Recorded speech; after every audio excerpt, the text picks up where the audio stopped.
Okay. Hello, everybody. We are hosting a Level Up podcast live stream, some mixed media platform, basically just to learn about interesting things happening in the ecosystem.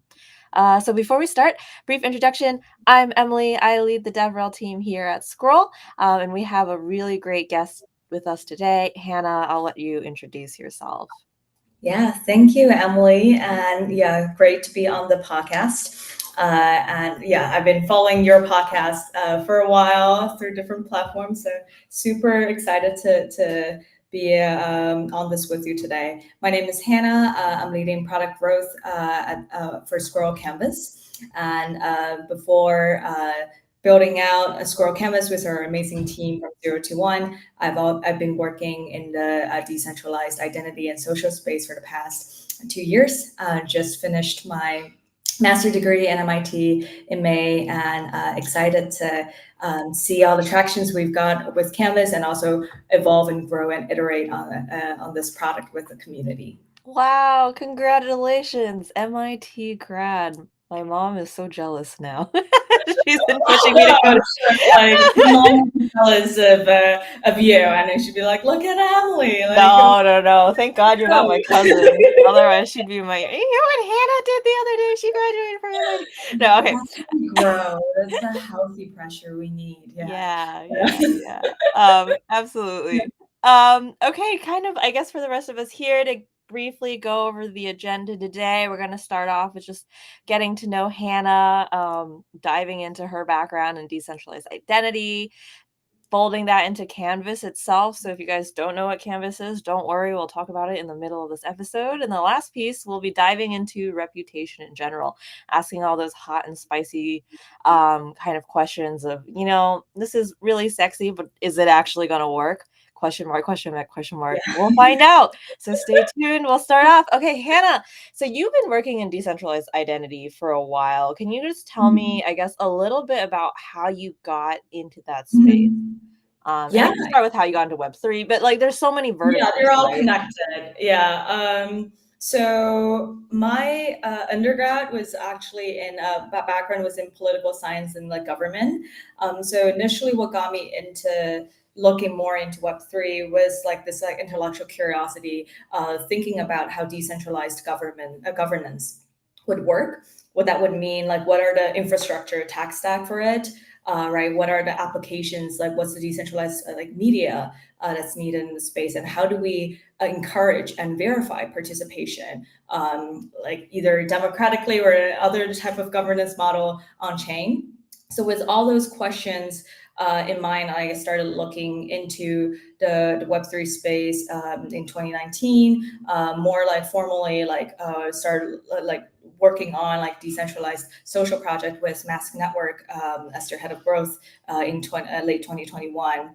I think one of the primary motivations that got me into the space is seeing that like now with a lot of the growing infrastructure on scaling, and like a lot of the tech stack ready to go, we're moving towards a space where people are accruing a lot of their footprints on chain, but at the same time, a lot of our legacy, our credibility are still in Web2 space. So how do we bridge those two, and how can we actually make this like on-chain space not just like not only it's not just about transaction, but also something with a human layer, with warmth and with like true connection. I think that's a lot of beauty with the folks I've met in this space is we are connected on chain, but we're at the end of the day like very human, right? So like I think that like a governance piece is critical, and something I'm really excited about to push forward with Scroll, and I also see like kind of how it evolves overall in this space.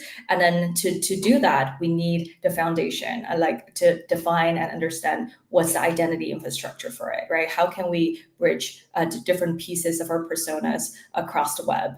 whether it's on chain or off chain. And that's what motivated me to build out NextID and a mass network with my colleagues.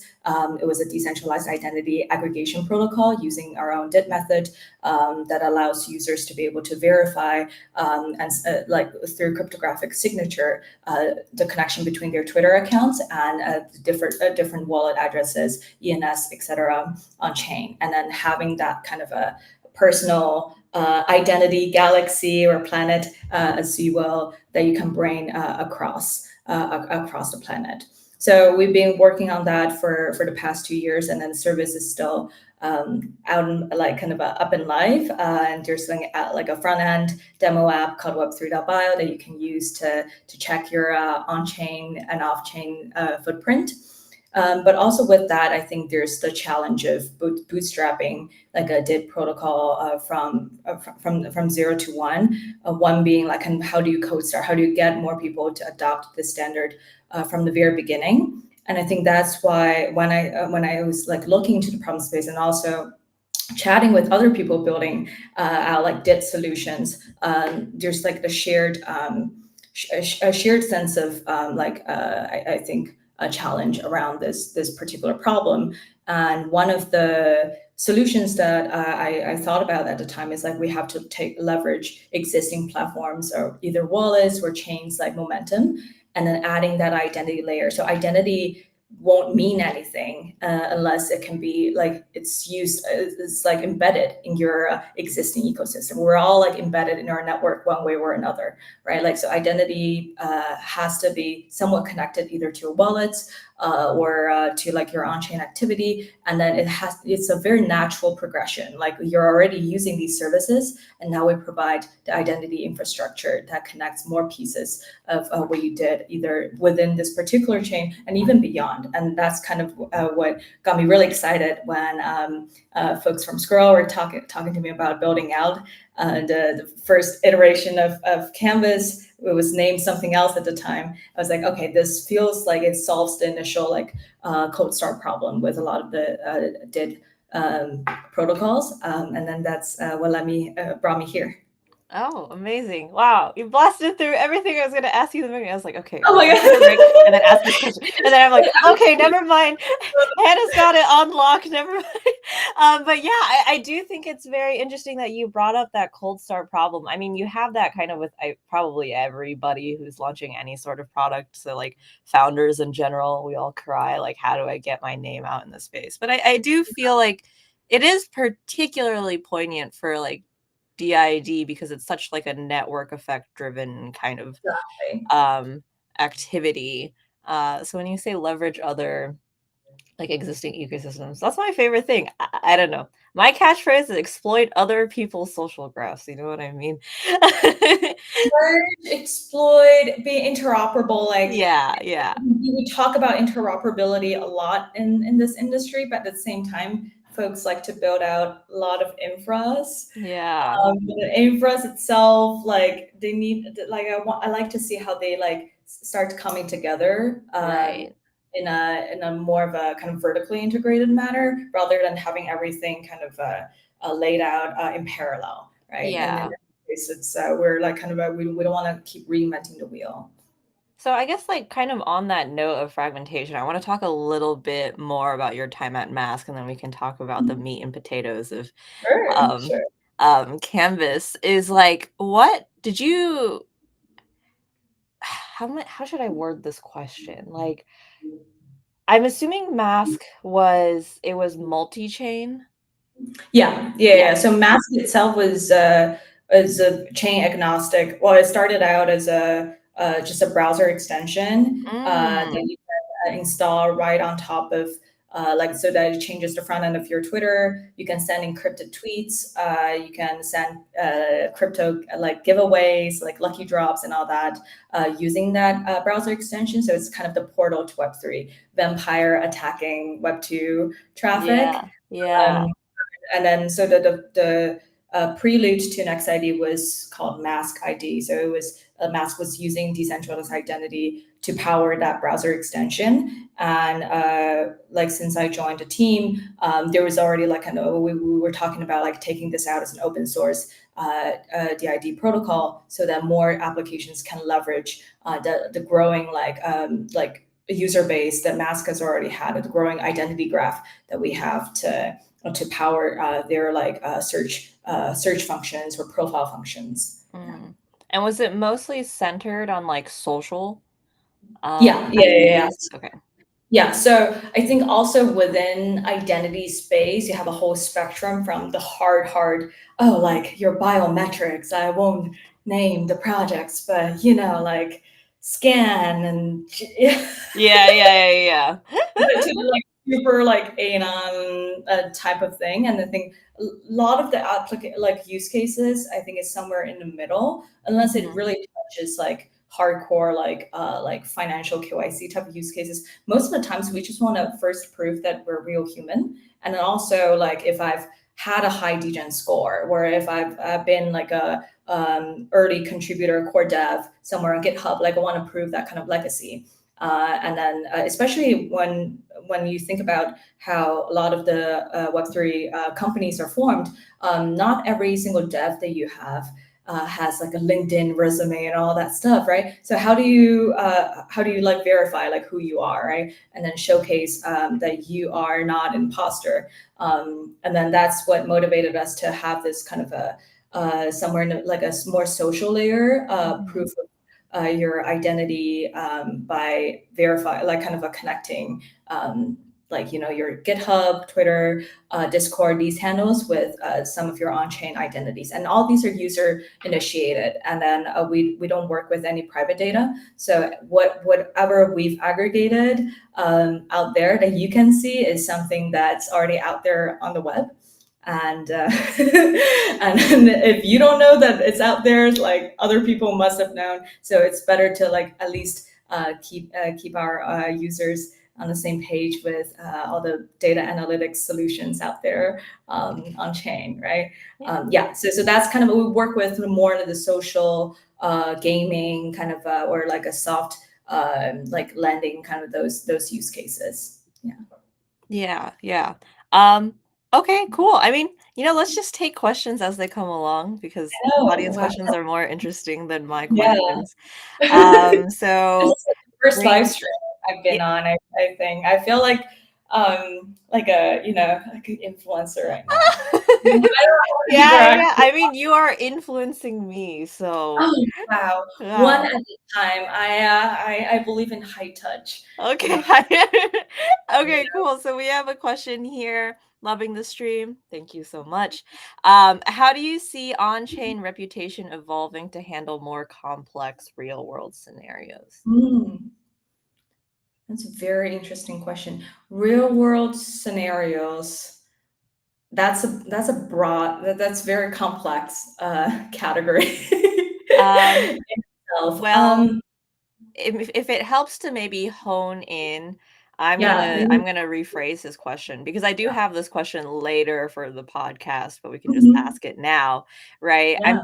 I'm thinking like when I think real world complex solutions or whatever, I'm thinking more like institutional case, right? Mm. Like I think we see projects like trying to tackle the problem of like government like Yeah. identity and things like that. And like, where does decentralized identity fit into that picture? Is it even possible? What Mm. kind of strides can we make? Is it something we should have when it comes to like going through the TSA line in New York? I don't know. Right. That's how I Yeah. would frame. Uh, Yeah. Yeah.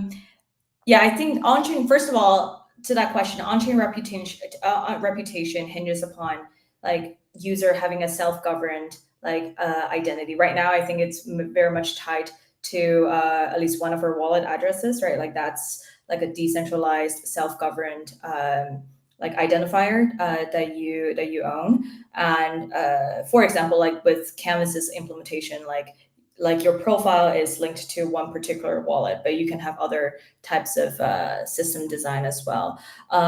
So I think with like if you self govern like an identity, and then in the future there's adoption recognition of, let's say, government bodies or like local like elections, recognizing that you can attach credentials to that identifier, then like a I vote sticker today, that's easily like, like you can just toss it out on the trash on your way out, can be a nice, cute, and like, permanent, verifiable badge, like attestation on chain that's linked to your wallet, right? To your on-chain reputation. So I think like these could be like I think like on-chain or off-chain verifiable attestations can be a way to help to help like local governance like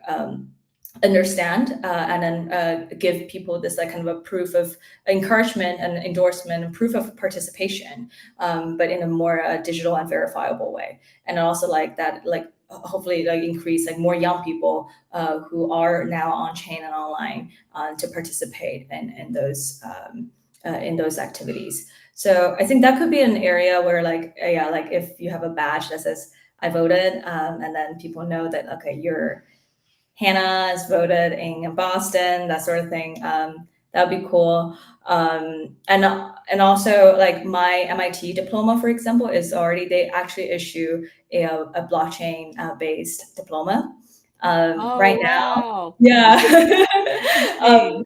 Yeah, MIT's like been really early in like Bitcoin research and a lot of the decentralized like currency research. So I think that's really cool. Like right now, my struggle though is moving that credential to like my wallets, and things are still a little bit separated. But I think that's a cool step in the future to even for like education diplomas. And we're talking about actually within Scroll. Like for employees, for contributors, this could be like on-chain attestations can be a easier way to provide this kind of a resume benefit compared to like adding things on LinkedIn and then you have to verify if someone actually worked here. Yeah. So I think the kind of the two-way verification where you have both issuance, like you know who's issuing the credential, and then the recipients of those like attestations accepting and displaying those like attestations. That this like there's kind of a two-way verification. I think actually improve a lot of the employment activity governance that we see in real world. Yeah. Oh, I love the part where you brought up about like LinkedIn verification because this just Mhm. reminds me of I think a few things, right? Oh man, what was I gonna say? Yeah, there was this one time where like I'm on Reddit, I'm like chronically Mhm. online, and there's so many posts about like, oh no, please help me. I lied on my resume and now my boss is like, I have to do something that my boss wants me to do because it was based on assumption that I just wrote on a piece of paper. Yeah. I was like, oh man, okay. Yeah, it's crazy to think about um, how much of this world is operating based on a lot of assumptions, right? And a lot of trust assumptions, and the beauty, the principle of what we're doing with blockchain is like trust minimized. With Scroll, is like trust minimized, like roll up, right? Right, Like these like we are designing the tax stack to qualify and reward accomplishments without having to constantly operate on this trust basis. right.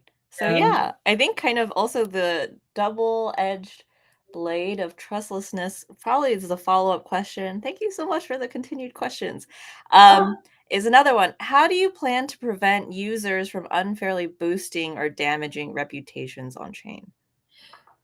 interesting. So does it mean like is the question about like boosting or damaging other people's reputation, or your own? So I think the thing with on-chain reputation, it is a double-edged sword, is how composable and subjective it can be, right? Like and then we were seeing like the feedback with building a permissionless tech stack like Canvas already, like people would love it because they can issue all sorts of badges and mint all sorts of badges. At the same time, there's a bit more responsibility on the user's end to think about what are the reputation that they want to build, right? Like, what is the badge that I want to display? Like what matters, and at the same time, from the issuer side, like this is also like as many people can issue as many things credentials as possible, and you can also mint and host as many credentials as possible. But at the end of the day, like it's you yourself defining what matters to you in terms of reputation. At the same time, like other people, like whether it's an employer or other projects looking for like trying to qualify the early adopter list, they define like among this like vast database of like credentials, like what matters, and then you can have a very subjective definition of reputation based on the type of use cases and needs that you have. Right, like I can assign more weight to people who participate in Level Up if I'm looking for like high quality, like like developers or like more serious, like kind of a blockchain builders. And I can also assign more weight to people who had these attestations about completing a lot of like different swaps on DEXs if I'm trying to look for like the degens. So the reputation boosting and damaging, I think it will be somewhat mitigated by having this like leveled play field for everyone to define what is a good reputation, versus right now in today's world, we give that like agency to a few like institutions to define our credit score, right? Like if we have a good reputation or not, versus you have a lot more of a freedom to relive to rebrand yourself, or and allow other people to also have different versions of what's good and bad in this on-chain space. Cool. So I guess Yeah. like to summarize or to think about reputation in general, or like decentralized reputation, a lot of it is a bit self-service, which is kind of Mhm. powerful and scary for some at the same time. But Yeah. I like what you said about like the weights kind of thing, right? And I Yeah. think there's I always forget because I always think of like a me situation, like this is my identity, this is my reputation, etc. But Mhm. there is that other component of who is the issuer that you keep mentioning, and I need to remember, like, hey, it's a two-part equation where Yeah. you can put Yeah. trust both in the wallet, I guess, or whoever you're interacting with, but you can also see where is the origin and Yeah. how maybe like that this scroll like issuer, this is Scroll, and they are very, very, very, very particular and protected about how they issue sort of any attestations for their employees, right? So that Yeah. is a type of measurable trust that you can add more weight to when you're kind of Mhm. building how you interact with others. So, Yeah. yes. So it's like I like how you clarify the structure of this. So it's really like if you think about players, there are the three players, right? You have the issuer, the recipient, and then the observer, who may be like using the relationship between the first two parties to define like what kind of badges they want to issue, or like what kind of information they want to sift through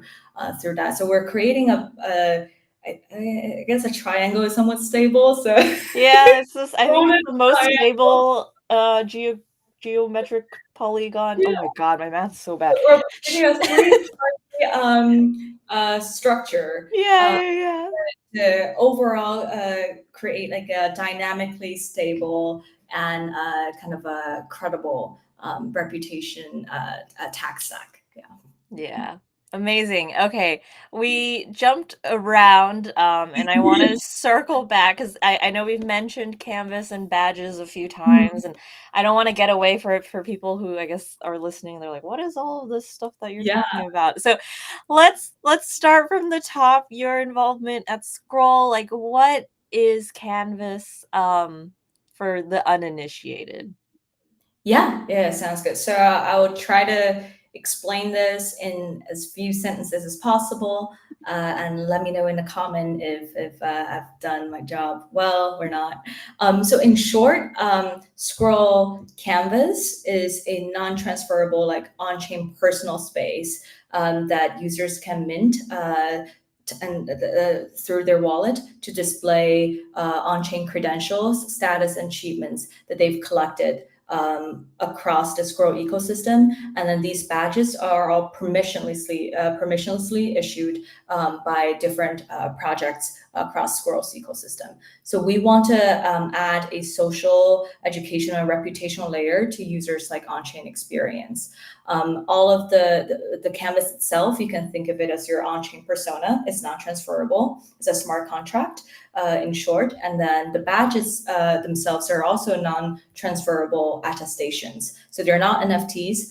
These are like on-chain like credentials issued by different products, verified through Ethereum attestation service, and minted proactively by users. If they decide to accept a badge, they can mint it and display it on their badges. So you can think of yourself as an on-chain collector of different pieces onto your own like personal canvas.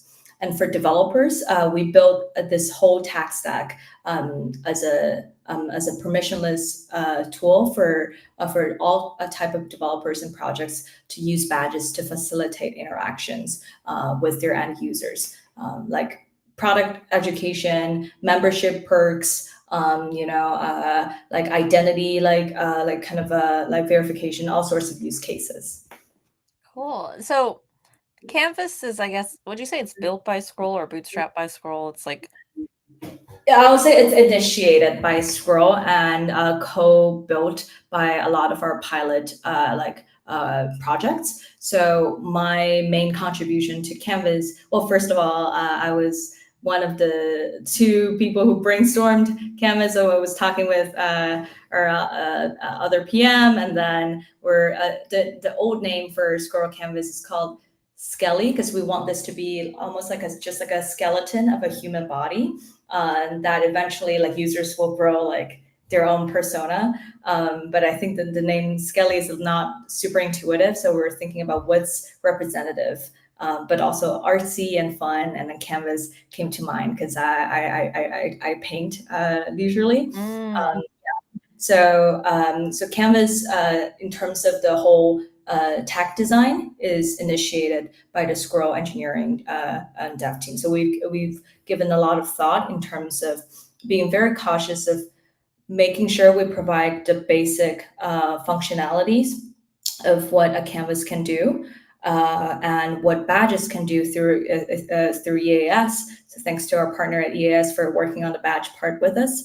But at the same time, we're very, very cautious of making this permissionless. So the real contributors eventually to the growing Scroll canvas will be all the different projects and developers across the Scroll ecosystem, to also help us think about what are the additional functionalities of badges that we should include, and then what kind of use cases that we've seen creatively unlocked by different builders in the space. okay. So let me talk more about like what Canvas is, just to kind of hone my understanding. So the way it works is Canvas itself is a smart contract. So is a what? Is Canvas itself a smart contract? Yes. So Great. Okay. yeah, Canvas itself is a smart contract, uh, soul bound to your wallet. And then you can think of it, if you look at the dev doc, it's a profile registry. So Canvas is an open profile registry for users on Scrolls, like they're tied to their wallets. Yeah. And Okay. then badges are attestations, on-chain attestations verified through Ethereum attestation service. Okay. Very cool. Yeah. So to that point, right?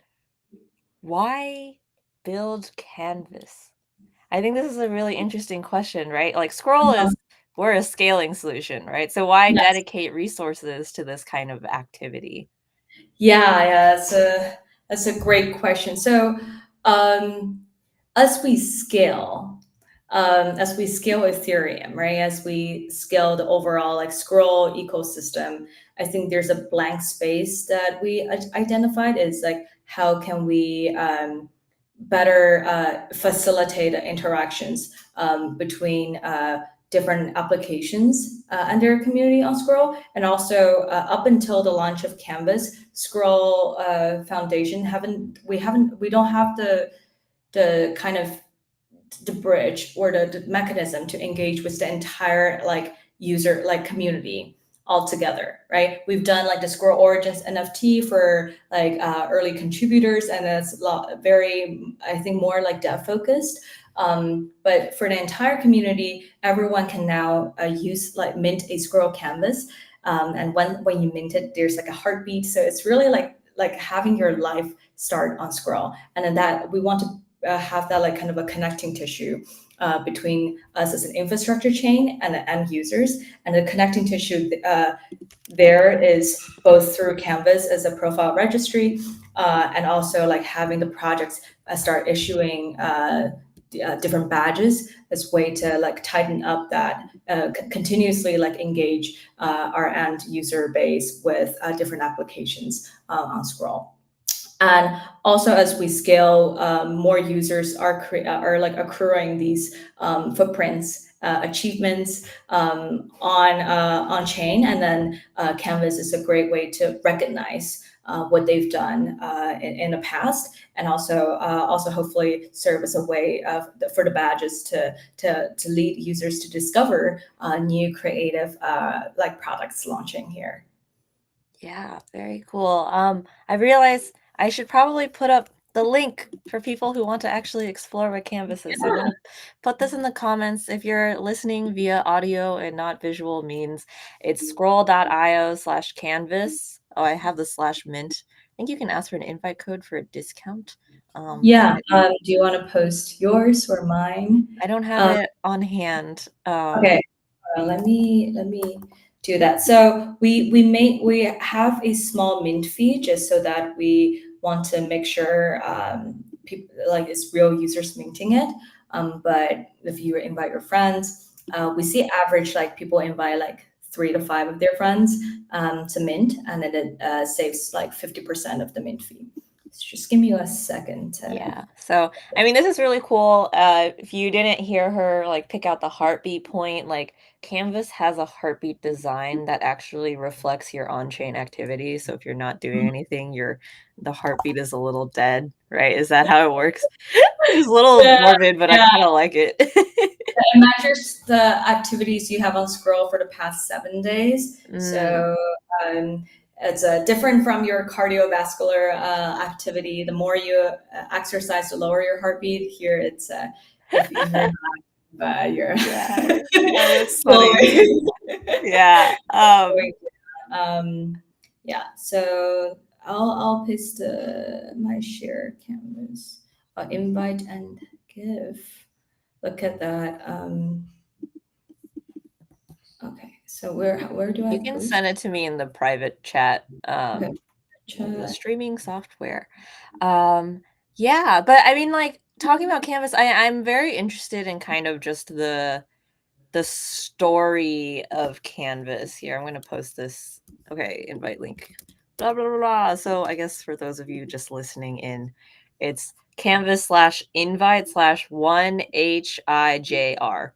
And that is 50% off from Hannah Shen herself, the builder of one of the key builders of Scroll Canvas. Historic moment. But I do want to talk about Canvas's journey, right? Like the inflection Mhm. points.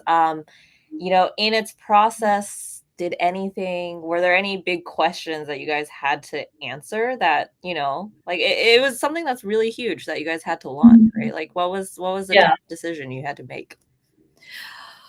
In terms of tough decision, I think is deciding what to do and what not to do, like within the product scope of Canvas and badges, right? Because before, I don't think we can really see like the like exact replica of Canvas on any other chain.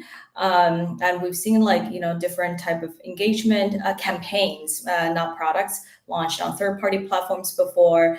Those are very like kind of a centralized, like let's say like Quest, having a whole list of to-do list. And then when we're designing Canvas and seeing different existing like ways to engage with the community, there's a very conscious decision to say that we're not.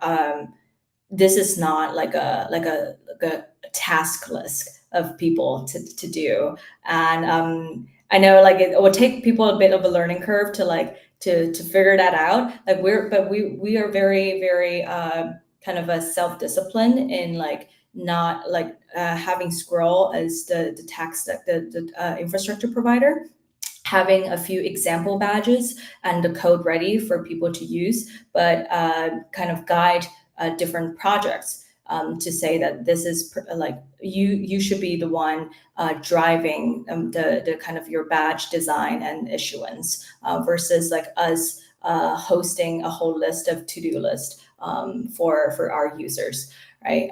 So that's some like I think the early on, like we've been very mindful and very determined in making this a community, like eventually a community driven initiative versus like a scroll driven campaign. So Canvas is not going anywhere. It's not a it's not like a 2 week, 3 week campaign. It is like once you make your canvas, it's there with you for as long as you're active on Scroll. And the badges are also something that we're hoping as the product matures. It's only been like less than 2 months since the initial launch. As it matures, like we want to see people updating the badges that actually like care about, and also use this power of permissionless issuance to vote for projects they actually care about, mint badges issued by those projects, and later on, like kind of keep coming up with new use cases and playbooks of how they want to organize, leverage different badges for different perks. Yeah, so I think we first tough decision was to make have a very self-disciplined scope of what Squirrel Foundation does and what is the part that our community builders are like will take leadership on. And I think this later, like more so recently, so we launched a Canvas and Badges official like landing page, and based on the feedback that we see on from our end user, from our community, like we're also like we also like updated our policy in terms of on the discovery page, like how to ensure fairness in terms of discovering new badges for everyone, and then also protecting our end users a bit from like kind of seeing the repetitive like badges. So I think that's more on the like user experience side, something we're actively working on to from the like the Scroll Foundation point of view to improve the discovery flow. Yeah. I really like how you mentioned Canvas is a product, not a Mhm. campaign. Yeah. I think that really helps, I think, what do you call it? Separate the idea maybe of Canvas from some like just another kind of points program, right? Yeah. Well, and also Canvas is not points. You don't really see anything numerical, and then that's very like we want this to be qualitative versus Right. the Yeah. whole on-chain space is so quantitative, right? And it's like filled with like token value and all that. But there's so much like reputation is something, as we talked about earlier, like subjective, and it's like a membership. Like if I was uh, active on Ethereum since 2015, that itself is like there's so much connotation and open for interpretation there, right? And at that moment, like that contribution is also worthy of celebration. And then Canvas, like the badges, offers like a way to showcase that kind of dedication that I think is missing overall in this space. Yeah, so I think we were very determined to limit the product scope, Mhm. and also to detach from kind of like making this like kind of a like very linear leveling up Yeah. experience in itself. for badges, if people want to design the leveling up experience, that's great. But for from our product point of view, we want this to be like a really like open and kind of a open world self discovery experience for users. And hopefully that's something over time, like more people find delight in. Yeah. Yeah. No, I think you guys are thinking about it in a really good way. Just like historically, I think anything that a chain does with anything, people just immediately jump to, perceptions of like, oh, this is for like farming, this is for whatever, and like other Mhm. things. But that's like completely not the case with Canvas, right? Canvas is a celebration of identity. You guys are exploring like ways to expand. It's very community driven. Mhm. Um, Yes. I don't know. Is that a good summary of, like, that's kind of, like, how I view Canvas?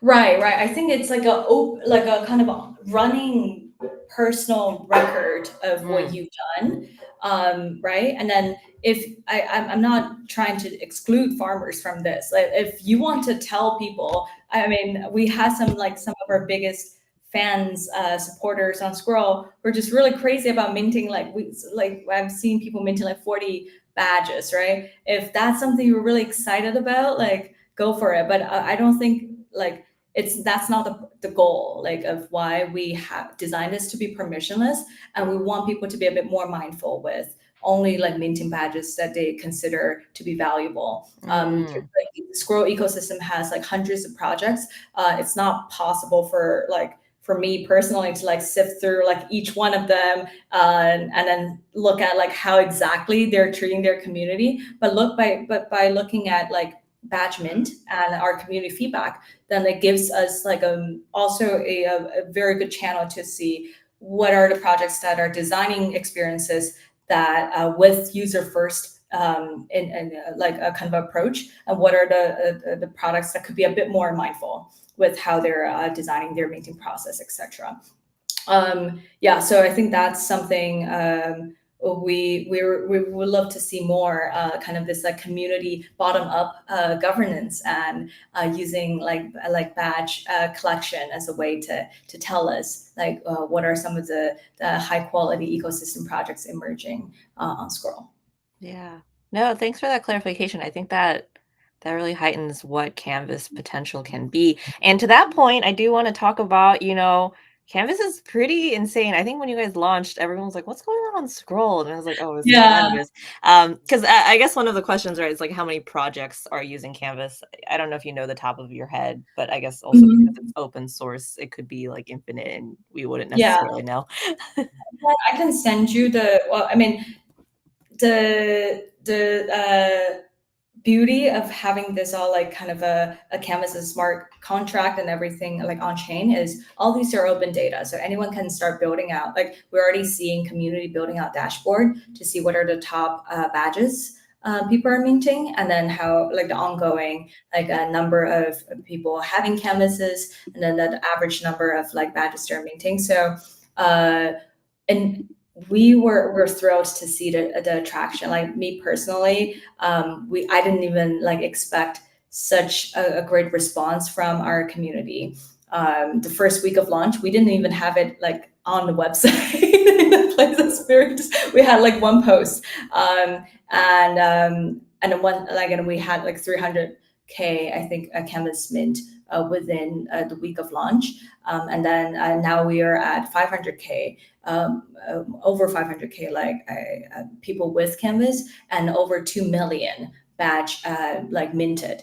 That's like a huge number. And if you're talking about how many projects and developers are using it, I can give you like a ballpark estimation. So from my end, what I'm seeing is, in terms of badges that are being currently like highlighted, showcased on the Discover Badges page, we have over like I think 60 projects out there.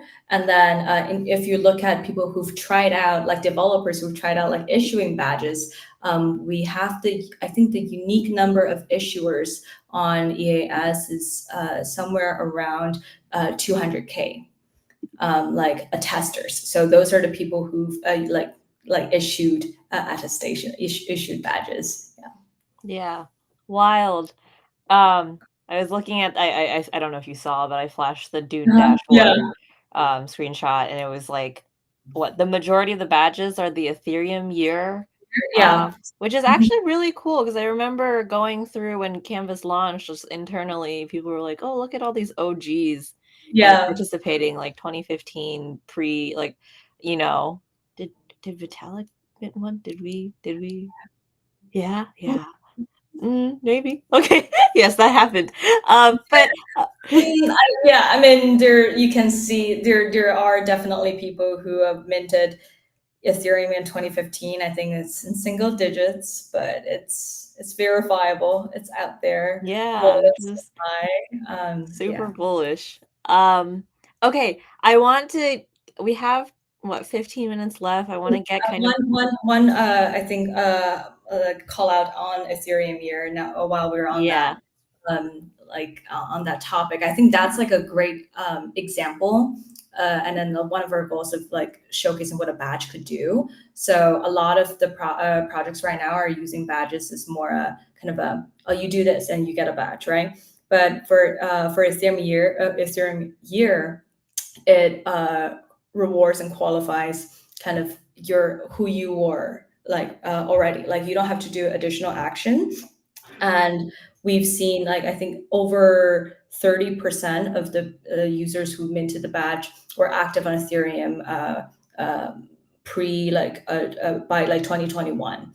So you can qualify them as like somewhat of active like Ethereum like user, like a contributor. And for projects in the future, if you want to think about who are your initial like user base to provide like this like allow list or early access, like you can tap this badge as a way to qualify these users. I think that's like a really interesting use case that I'm waiting to see, like some sort of a further amplification on the Ethereum badge. Yeah.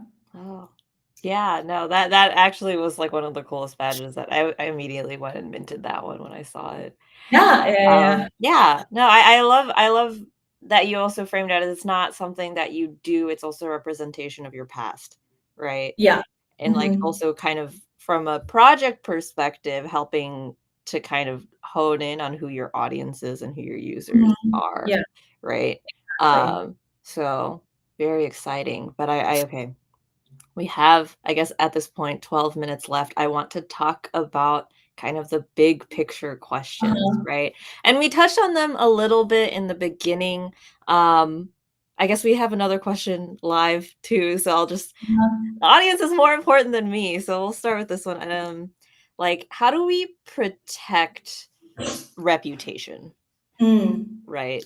Right. So what might have been taken to protect against stolen impersonation is a big one that I think on-chain reputation can prevent.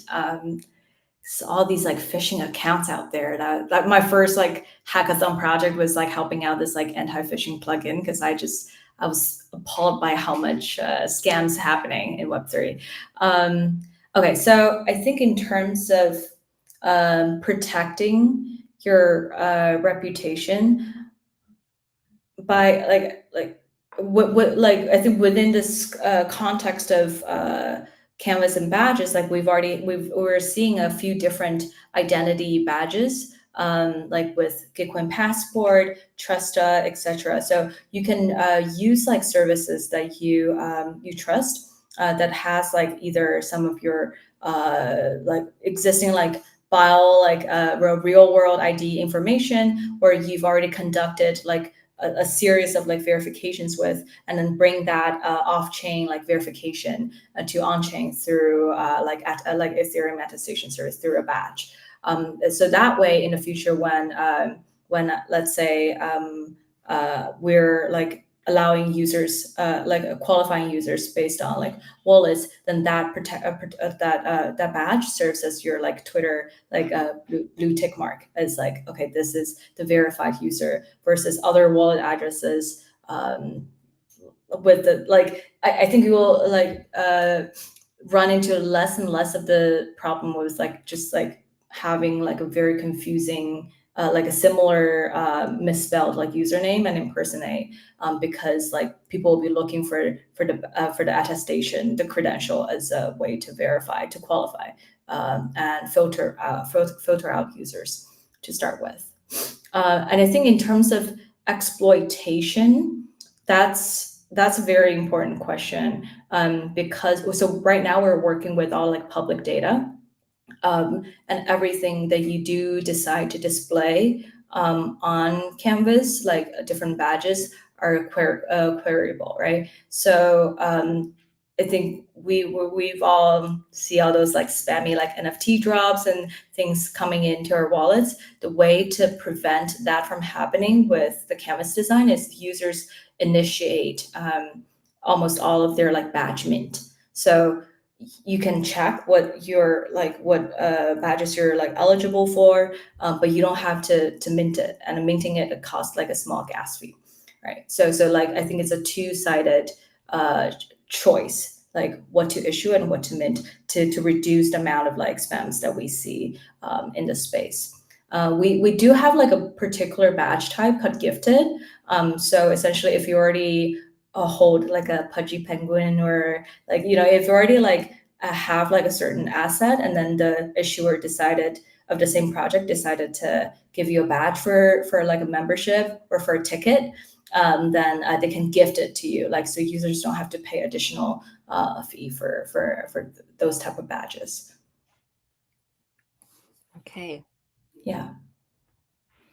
Yeah, so I mean, I think maybe dovetailing off of this, and perhaps this is how we get into the big question that I titled this episode, right? Yeah. Of like, oh God, what did I call it? Can you really trust? Can you actually trust? Trust Can, on. Mhm. yeah, can you trust on-chain reputation, right? Like, I think we touched a little bit on it in the beginning when we talked about like the triangle kind of Mhm. formation, the Yeah. observer, the issuer, and the issuance. Oh God, what was The the recipient. the Yeah, you got to recipient? heard the recipient, the observer, the golden triangle. Yeah. Right, right. Yeah. So I mean, can we trust online, like decentralized identities? Given, there's a aspect of people have like anti-Sybil, like I don't know. Oh, Mhm. let me tell you a story of somebody who was telling me they're Yeah. like, "Oh yeah, so what I do is I pay 50 people in Vietnam to do facial ID verification for wallets." Um for like, and that's like that was insane to me. I was also like, "Why are you bragging about this to me?" Yeah, like, I don't know, is what how do we prevent that kind of stuff? Is it Mhm. do we s is this something that just also exists in real life and we're having an abnormally high expectations of decentralized identity? Um, where does the buck stop? Yeah, that's a great question. I think to the first, in short, to answer the title of Yeah. this can we trust onto reputation? I'll first evoke the don't trust, verify.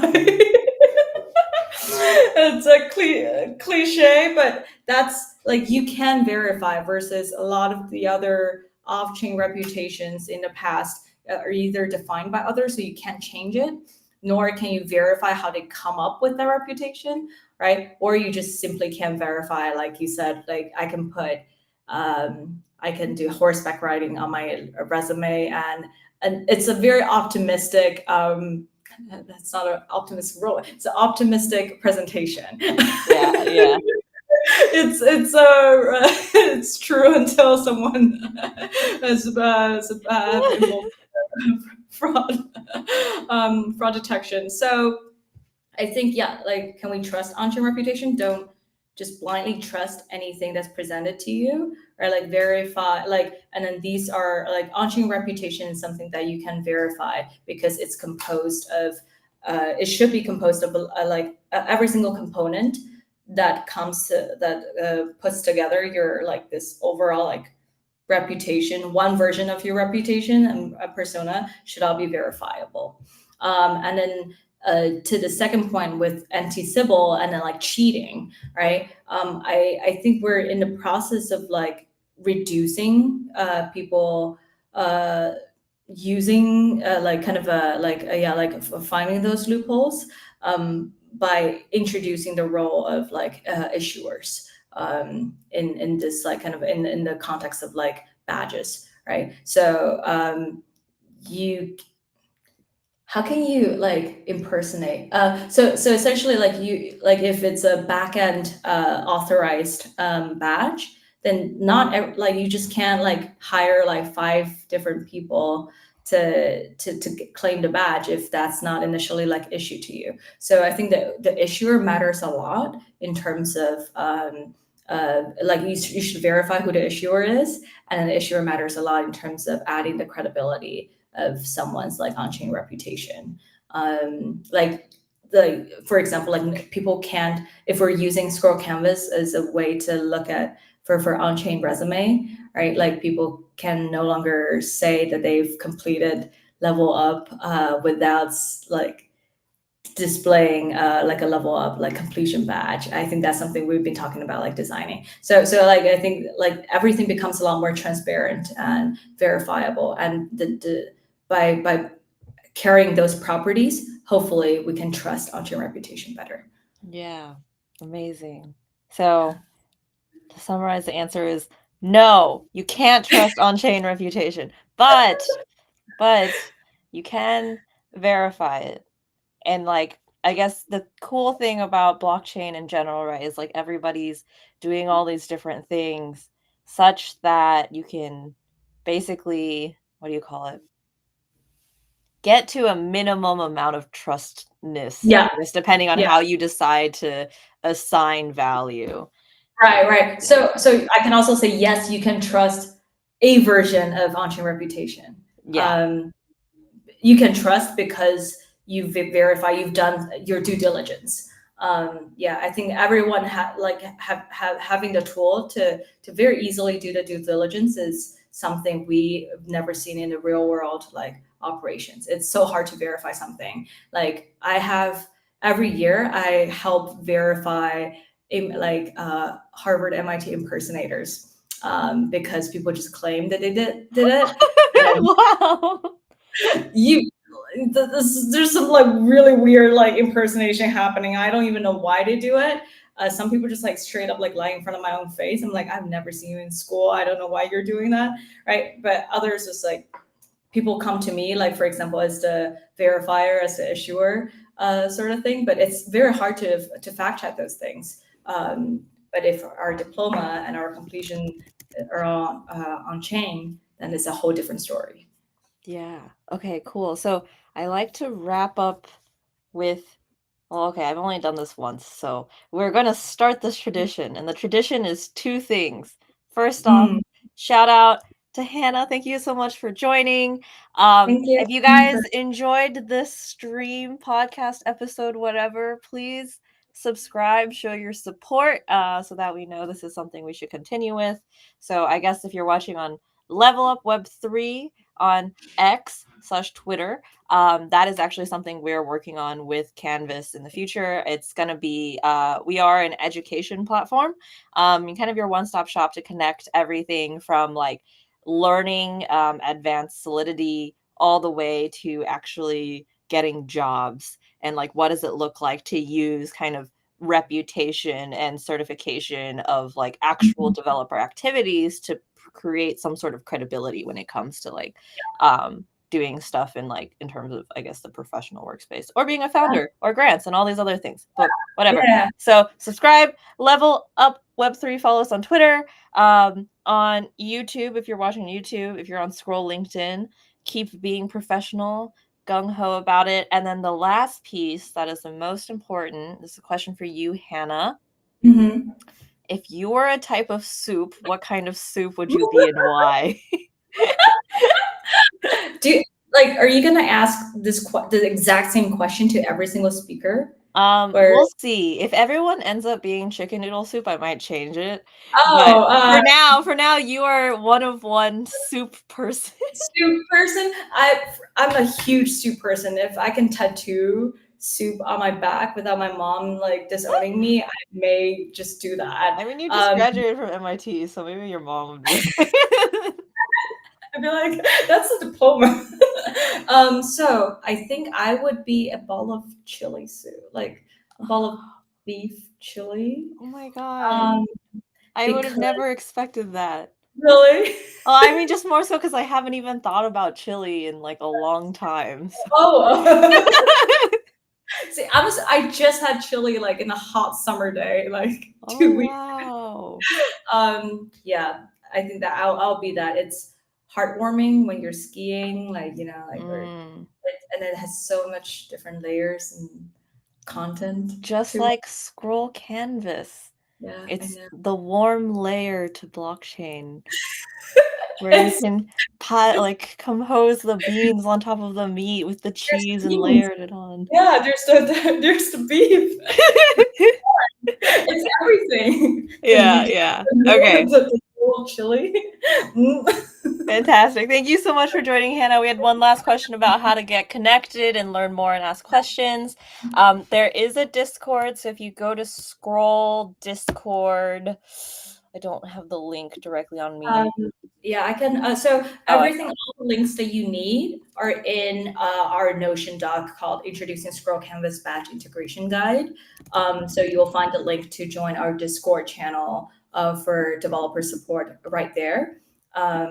Yeah, and then we're a work in progress, so always all years to hear feedback and keep improving the product developer experience. Yeah. Okay, cool. Wow, I just linked the Discord link and it's like 853955161. Whoops. Very long. Yeah, I mean, okay, just the easiest, I guess, hard link would probably just be go to Canvas. Or, I mean, okay, I'll also link the Notion Batch page. and Canvas website. So it will be. Let me send you this. This is the one. The Oh, landing page for that. okay. Beautiful. This is an easy link to read out. Scroll.io/canvas dash and dash badges badges. So anyways, that's where you can go to learn more about the project. Thank you again so much, Hannah, for joining. Everybody go have a bowl of chili soup. Okay. Whoa, okay, I need to. Yeah, I need to quote this. All right.